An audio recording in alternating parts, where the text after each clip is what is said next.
I was in the guidance counselor's office again because I was not doing well in my classes, and I was on the verge of being put on academic probation. I felt a lot of shame and embarrassment because I knew I should be better than this.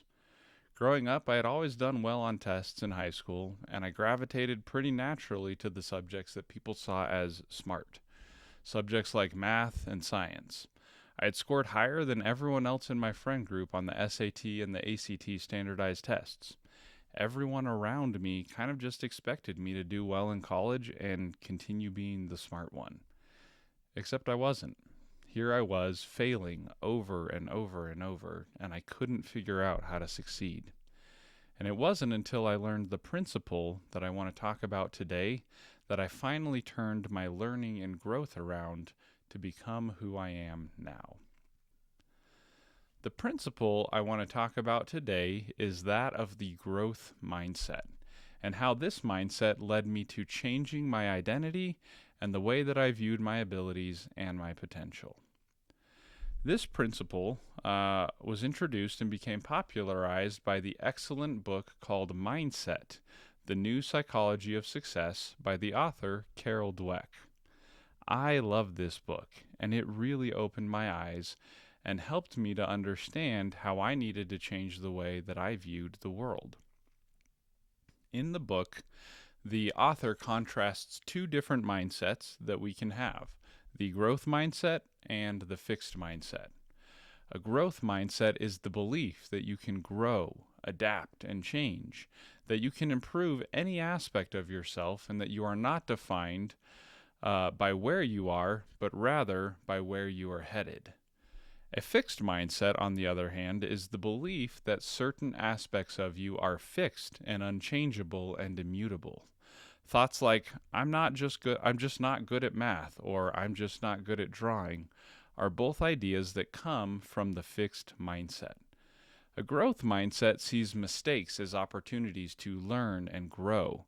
A fixed mindset sees mistakes as evidence that we are bad at a certain task or skill.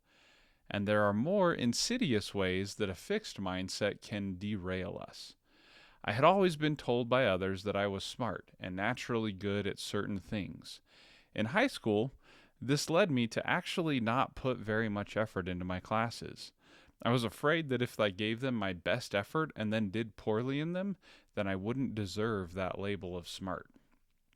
I had developed a fixed mindset about my own ability without realizing it, and it hampered my progress when I got to college. I was unable to put effort into my classes without changing my mindset because I needed to have the excuse of not trying in order to cling to that label of smart. The only thing I got good at was appearing smart to other people, but not actually putting in the work required to learn and grow. This changed, though, when a major disruption in my life required me to change my approach. And two big things happened very close to each other. First, my wife was laid off from her job in marketing, and second, she gave birth to our first child. I was still in college, not doing great in my classes, and all of a sudden I needed to find a job to support my family. So we talked about it and we decided to do something different.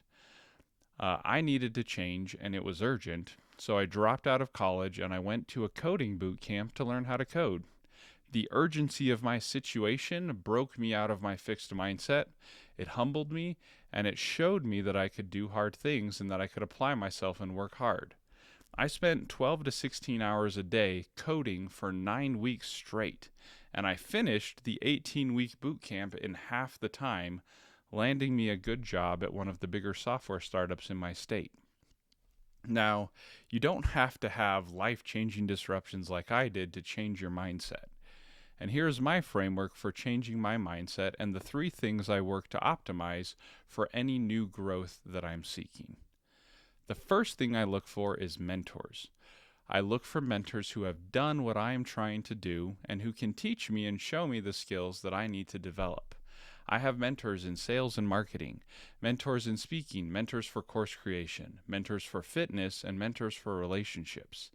These are people whose books I read, whose content I listen to, and whose courses I take.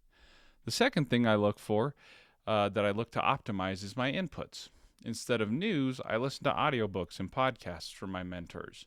Instead of scrolling through social media, I read. I curate my inputs to reflect the mindsets I am trying to develop, and I'm looking to be intentional about my inputs so that I can shape my view of the world according to the mindsets and beliefs that I'm trying to develop. Have you ever had a conversation with someone that you disagree with and walked away shocked at how they could view the world that way, so differently from you? Maybe it was a conversation about a charged political topic or a specific candidate. These sorts of disagreements happen because we all see the world according to the mindsets and the beliefs that we've adopted. We see what we are looking for and nothing else. It affects you just as much as it does the other person. By optimizing our inputs, we are shaping the way we view the world intentionally. We plant those things in our heads so that we see them when we view the world. And the last thing I optimize is my associations. I'm looking for associations, other people who will reinforce the mindsets I'm trying to develop. People who will push me to be better, who will encourage me, lift me up, and challenge me when I'm making bad decisions.